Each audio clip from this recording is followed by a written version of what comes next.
ಎಲ್ಲರಿಗೂ ನಮಸ್ಕಾರ. Welcome to Malenadu ಸವಿರುಚಿ. ಕೇಸರಿ ಬಾತು ಅಥವಾ ಶಿರಾ ಅಂದರೆ ಎಲ್ರಿಗೂ ಇಷ್ಟ ಆಗುತ್ತೆ. ಅಂದರೆ ಸ್ವೀಟ್ ತಿನ್ನೋರಿಗೆಲ್ರಿಗೂ ಕೇಸರಿ ಬಾತು ಇಷ್ಟ ಆಗುತ್ತೆ. ಯಾವಾಗಲೂ ನಾರ್ಮಲ್ ಆಗಿ ಕೇಸರಿ ಬಾತನ್ನ ಮಾಡ್ಕೋತಾನೆ ಇರ್ತೀವಿ. ಹಾಗೆ ಹಣ್ಣುಗಳ ಸೀಸನ್ನಲ್ಲಿ ಹಣ್ಣನ್ನು ಹಾಕಿ ಕೇಸರಿ ಬಾತನ್ನ ಮಾಡ್ಕೊಳ್ಳೋದ್ರಿಂದ ಟೇಸ್ಟು ಚೆನ್ನಾಗಿರುತ್ತೆ. ಹಾಗೆ ಮಕ್ಕಳಿಗೂ ಕೂಡ ಇಷ್ಟ ಆಗುತ್ತೆ, ತಿನ್ನೋದಕ್ಕೂ ಕೂಡ ತುಂಬಾ ರುಚಿಯಾಗಿರುತ್ತೆ. ಅದನ್ನ ಹೇಗೆ ಮಾಡೋದು ಅಂತ ನೋಡೋಣ. ಮೊದಲನೇದಾಗಿ ಮನೆಯಲ್ಲೇ ಬೆಳೆದಿರುವಂತಹ ಮಾವಿನ ಹಣ್ಣನ್ನು ಅಂದರೆ ಮಾವಿನಕಾಯನ್ನು ಈ ರೀತಿಯಾಗಿ ಹಣ್ಣು ಮಾಡ್ಕೊಂಡಿದ್ವಿ. ಆ ಹಣ್ಣನ್ನು ಈಗ ತಗೊಳ್ತಾ ಇದ್ದೀನಿ. ಎಷ್ಟು ಬೇಕು ಅಷ್ಟು ಹಣ್ಣನ್ನು ತಗೊಂಡು ಚೆನ್ನಾಗಿ ಅದನ್ನ ತೊಳ್ಕೊಬೇಕು. ನೋಡ್ತಿರ್ಬೋದು, ತುಂಬ ಅಂದರೆ ತುಂಬ ಮಾವಿನ ಹಣ್ಣಾಗಿದೆ.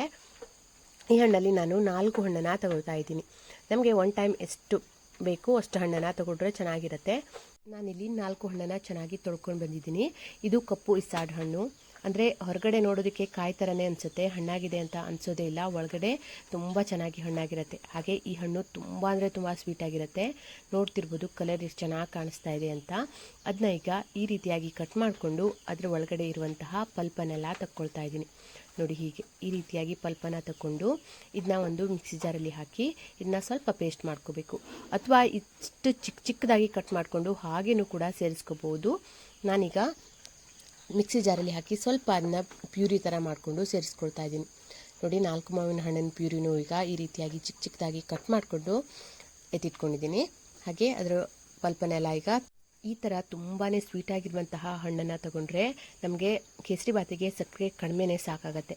ಯಾಕೆಂದರೆ ಈ ಥರ ಹಣ್ಣು ತುಂಬ ಅಂದರೆ ತುಂಬ ಸ್ವೀಟಾಗಿರುತ್ತೆ. ನೋಡ್ತಿರ್ಬೋದು ಎಷ್ಟು ಚೆನ್ನಾಗಿ ಹಣ್ಣಾಗಿದೆ ಅಂತ. ಇದು ಎಷ್ಟೇ ಹಣ್ಣಾದರೂ ಕೂಡ ಮೇಲ್ಗಡೆ ಒಂಥರ ಕಾಯಿ ಥರನೇ ಅನಿಸುತ್ತೆ. ಒಳಗಡೆ ಕಟ್ ಮಾಡಿ ನೋಡಿದ್ರೆ ಮಾತ್ರ ಗೊತ್ತಾಗುತ್ತೆ ಇದು ಹಣ್ಣಾಗಿದೆ ಅಂತ. ಹಾಗೆ ಈಗ ಇದನ್ನ ಪ್ಯೂರಿನ ಮಾಡಿ ರೆಡಿ ಮಾಡಿ ಇಟ್ಕೊಂಡಿದ್ದೀನಿ. ಈಗ ಒಂದು ಬಾಣಲಿನಲ್ಲಿ ಒಂದು 2 ರಿಂದ 3 ಟೇಬಲ್ ಸ್ಪೂನ್ ಆಗುವಷ್ಟು ಎಣ್ಣೆನ ಹಾಕ್ಕೊಳ್ತಾ ಇದ್ದೀನಿ. ಎಣ್ಣೆ ಹಾಕಿದ ಮೇಲೆ ಎಣ್ಣೆ ಸ್ವಲ್ಪ ಬಿಸಿ ಆದಮೇಲೆ ಕಟ್ ಮಾಡಿ ಇಟ್ಕೊಂಡಿರುವಂತಹ ಗೋಡಂಬಿ ಮತ್ತು ದ್ರಾಕ್ಷಿನ ಹಾಕ್ಕೊಂಡು ಫ್ರೈ ಮಾಡ್ಕೊಳ್ತಾ ಇದ್ದೀನಿ. ನೋಡಿ, ಹೀಗೆ ಈ ರೀತಿಯಾಗಿ ಚೆನ್ನಾಗಿ ಕಲರ್ ಚೇಂಜ್ ಆಗೋ ತನಕ ಫ್ರೈ ಮಾಡ್ಕೋಬೇಕು. ಈ ಥರ ಫ್ರೈ ಮಾಡಿಕೊಂಡು ಇದನ್ನ ಎತ್ತಿಟ್ಕೋತಾ ಇದ್ದೀನಿ. ನೋಡಿ, ಈ ಥರ ಚೆನ್ನಾಗಿ ಇದನ್ನ ಮಿಕ್ಸ್ ಮಾಡ್ಕೊತಾನೆ ಫ್ರೈ ಮಾಡ್ಕೋಬೇಕು. ನೋಡಿ, ಈ ಥರ ಆದರೆ ಸಾಕು. ದ್ರಾಕ್ಷಿ ಸ್ವಲ್ಪ ಉಬ್ಬಬೇಕು, ಅಲ್ಲಿ ತನಕ ಫ್ರೈ ಮಾಡ್ಕೋತಾ ಇದ್ದೀನಿ. ನೋಡಿ, ಇಷ್ಟ ಆಗಿದೆ. ಈಗ ಇಷ್ಟ ಆದರೆ ಸಾಕು.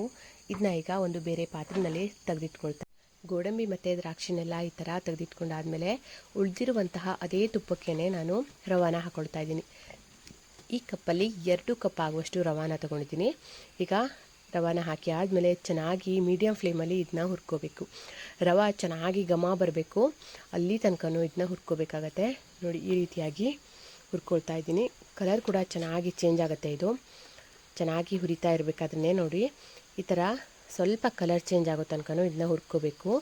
ನೋಡಿ, ಈ ಥರ ಅರಳತ್ತೆ ರವೆ, ಅಲ್ಲಿ ತನಕ ಹುರ್ಕೋಬೇಕು. ಈ ಥರ ಹುರ್ಕೊಂಡ್ರೆ ನಾವು ಯಾವುದೇ ರೀತಿಯಾಗಿರುವಂತಹ ಶಿರಾ ಮಾಡೋದಿದ್ರೂ ಕೂಡ ತುಂಬಾ ಚೆನ್ನಾಗಿ ಬರುತ್ತೆ. ಅಂದರೆ ಪ್ಲೇನ್ ಶಿರಾ ಮಾಡ್ಕೊತೀವಲ್ಲ, ಆವಾಗಲೂ ಕೂಡ ಅಷ್ಟೇ ಇದೇ ರೀತಿಯಾಗಿಯೇ ನಾವು ರವಾನ ಹುರ್ಕೋಬೇಕಾಗತ್ತೆ. ಈಗ ಮೊದಲೇ ನಾನು ನೀರನ್ನು ಕಾಯೋದಕ್ಕೆ ಇಟ್ಕೊಂಡಿದ್ದೆ. ಯಾವ ಕಪ್ಪಲ್ಲಿ ನಾನು ರವಾನ ತಗೊಂಡಿದ್ನಲ್ಲ ಅದೇ ಕಪ್ಪಲ್ಲೇ ನಾನು 3 ಕಪ್ ಆಗುವಷ್ಟು ನೀರನ್ನು ಹಾಕಿಟ್ಕೊಂಡಿದ್ದೀನಿ. ನೀರು ಚೆನ್ನಾಗಿ ಕುದಿಬೇಕು. ನೀರು ಕುದಿಯುವಷ್ಟರಲ್ಲಿ ನೋಡಿ, ಮಾವಿನ ಹಣ್ಣಿನ ಪ್ಯೂರಿನೂ ಕೂಡ ರೆಡಿ ಮಾಡಿ ಇಟ್ಕೊಂಡಿದ್ದೀನಿ. ಮಾವಿನ ಹಣ್ಣನ್ನು ಚಿಕ್ಕದಾಗಿ ಕಟ್ ಮಾಡಿ ಹಾಗೇನೂ ಕೂಡ ಸೇರಿಸ್ಕೋಬೋದು, ತುಂಬಾ ಚೆನ್ನಾಗಿರುತ್ತೆ. ಆದರೆ ಈ ಥರ ಪ್ಯೂರಿ ಮಾಡಿ ಸೇರಿಸ್ಕೊಳ್ಳೋದ್ರಿಂದ ಇನ್ನೂ ಕೂಡ ಚೆನ್ನಾಗಿರುತ್ತೆ. ನೋಡಿ, ನೀರು ಚೆನ್ನಾಗಿ ಕುದೀತಾ ಇದೆ. ಕುದೀತಾ ಇರುವಂತಹ ನೀರಿಗೆ ರವಾನ ಹಾಕ್ಕೊಳ್ತಾ ಇದ್ದೀನಿ. ಗಂಟಾಗದೇ ಇರೋ ಥರ ನೋಡ್ಕೋಬೇಕು. ನೋಡಿ, ಹೀಗೆ ಸ್ವಲ್ಪನೇ ರವಾನ ಹಾಕಿ ಚೆನ್ನಾಗಿ ಮಿಕ್ಸ್ ಮಾಡ್ಕೊತಾನೆ ರವಾನ ಹಾಕ್ಕೊಳ್ಬೇಕಾಗತ್ತೆ. ಈ ಥರ ಮಾಡೋದ್ರಿಂದ ಗಂಟಾಗೋದಿಲ್ಲ. ಒಂದೇ ಸರಿ ನಾವು ಹಾಕ್ಕೊಂಡ್ಬಿಟ್ರೆ ಗಂಟಾಗ್ಬಿಡುತ್ತೆ. ಹಾಗಾಗಿ ನೋಡಿ, ಈ ಥರ ನಿಧಾನಕ್ಕೆ ಹಾಕಿ ಚೆನ್ನಾಗಿ ಇದನ್ನ ಮಿಕ್ಸ್ ಮಾಡ್ಕೋಬೇಕು. ನೋಡಿ, ಹೀಗೆ ಈ ಥರ ಗಂಟಾಗದೇ ಇರೋ ಹಾಗೆ ನೋಡಿಕೊಂಡು ನಾವು ಇದನ್ನ ಮಿಕ್ಸ್ ಮಾಡ್ಕೋಬೇಕಾಗತ್ತೆ. ಈ ಥರ ಚೆನ್ನಾಗಿ ಮಿಕ್ಸ್ ಮಾಡಿಕೊಂಡು ಇದು ಸ್ವಲ್ಪ ಟೈಮ್ ಬೇಯಬೇಕು. ಈ ಥರ ಒಂದ್ಸರಿ ಮಿಕ್ಸ್ ಮಾಡ್ಕೊಂಡಾದಮೇಲೆ ಇದಕ್ಕೆ ಈಗ ರೆಡಿ ಮಾಡಿ ಇಟ್ಕೊಂಡಿರುವಂತಹ ಮಾವಿನ ಹಣ್ಣಿನ ಪ್ಯೂರಿನ ಸೇರಿಸ್ಕೊಳ್ತಾ ಇದ್ದೀನಿ. ಮಾವಿನ ಹಣ್ಣಿನ ಪ್ಯೂರಿ ಎಷ್ಟು ಬೇಕಾದರೂ ಸೇರಿಸ್ಕೋಬೋದು. ಸ್ವಲ್ಪ ತಿಳುವಾಗಿ ಬೇಕು ಅಂದರೆ ಸ್ವಲ್ಪ ನೀರು ಜಾಸ್ತಿ ಹಾಕ್ಕೊಳ್ಬೇಕಾಗತ್ತೆ. ಸ್ವಲ್ಪ ಗಟ್ಟಿಯಾಗಿಯೇ ಬೇಕು ಅಂದರೆ ಸ್ವಲ್ಪ ನೀರನ್ನು ಕಡಿಮೆ ಹಾಕ್ಕೊಂಡು ಇದನ್ನ ಮಿಕ್ಸ್ ಮಾಡ್ಕೋಬೇಕು. ನಾನು 2 ಲೋಟಕ್ಕೆ 4 ಲೋಟ ನೀರು ಹಾಕ್ಕೊಳ್ಬೇಕಿತ್ತು. ನಾನು 3 ಲೋಟ ನೀರನ್ನು ಅಷ್ಟೇ ಹಾಕ್ಕೊಂಡಿದ್ದೆ ಮಾವಿನ ಹಣ್ಣಿನ ಪ್ಯೂರಿ ಹಾಕಬೇಕು ಅಂತ.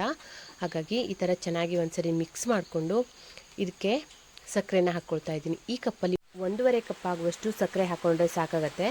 ಈ ಥರ ಸಕ್ಕರೆ ಹಾಕಿದ್ಮೇಲೆ ಮತ್ತೆ ಒಂದ್ಸರಿ ಚೆನ್ನಾಗಿ ಮಿಕ್ಸ್ ಮಾಡ್ಕೋಬೇಕು. ನೋಡಿ, ಹೀಗೆ ಈ ರೀತಿಯಾಗಿ ಎಲ್ಲನೂ ಕೂಡ ಚೆನ್ನಾಗಿ ಬೆರೆಯೋ ಹಾಗೆ ಮಿಕ್ಸ್ ಮಾಡ್ಕೋಬೇಕು. ಈ ಥರ ಚೆನ್ನಾಗಿ ಮಿಕ್ಸ್ ಮಾಡ್ಕೊಂಡು ಆದಮೇಲೆ ಮೇಲಿಂದ 2 ಅಥವಾ 3 ಸ್ಪೂನ್ ಆಗುವಷ್ಟು ತುಪ್ಪನ ಹಾಕಿ ಮತ್ತೆ ಒಂದ್ಸರಿ ಚೆನ್ನಾಗಿ ಮಿಕ್ಸ್ ಮಾಡಿಕೊಂಡ್ರೆ ತುಂಬಾ ರುಚಿಯಾಗಿರುವಂತಹ ಮಾವಿನ ಹಣ್ಣಿನ ಫ್ಲೇವರ್ಫುಲ್ ಆಗಿರುವಂತಹ ಮ್ಯಾಂಗೋ ಶಿರಾ ರೆಡಿ ಆಗುತ್ತೆ ನೋಡಿ. ಈ ಥರ ಚೆನ್ನಾಗಿ ಮಿಕ್ಸ್ ಮಾಡಿಕೊಂಡು ತುಪ್ಪ ಎಲ್ಲ ಮೇಲ್ಗಡೆ ತೇಲ್ತಾ ಇರುತ್ತೆ, ಅಷ್ಟೊಂದು ಚೆನ್ನಾಗಿರುತ್ತೆ. ಹಾಗಾಗಿ ತುಪ್ಪ ಸ್ವಲ್ಪ ಜಾಸ್ತಿನೇ ಹಾಕ್ಕೊಳ್ತಾ ಇದ್ದೀನಿ.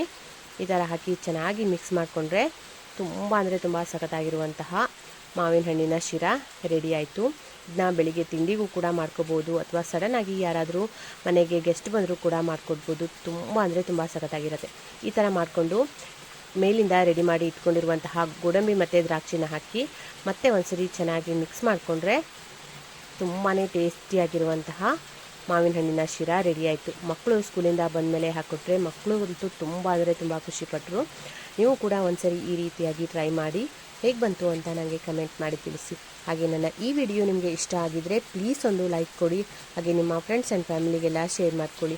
ಹಾಗೆ ನಿಮ್ಮ ಅನಿಸಿಕೆನ ನನಗೆ ಕಮೆಂಟ್ ಮಾಡಿ ತಿಳಿಸಿ. ಮುಂದಿನ ವಿಡಿಯೋದಲ್ಲಿ ಮತ್ತೆ ಸಿಗ್ತೀನಿ. ಅಲ್ಲಿವರೆಗೂ ಥ್ಯಾಂಕ್ ಯು.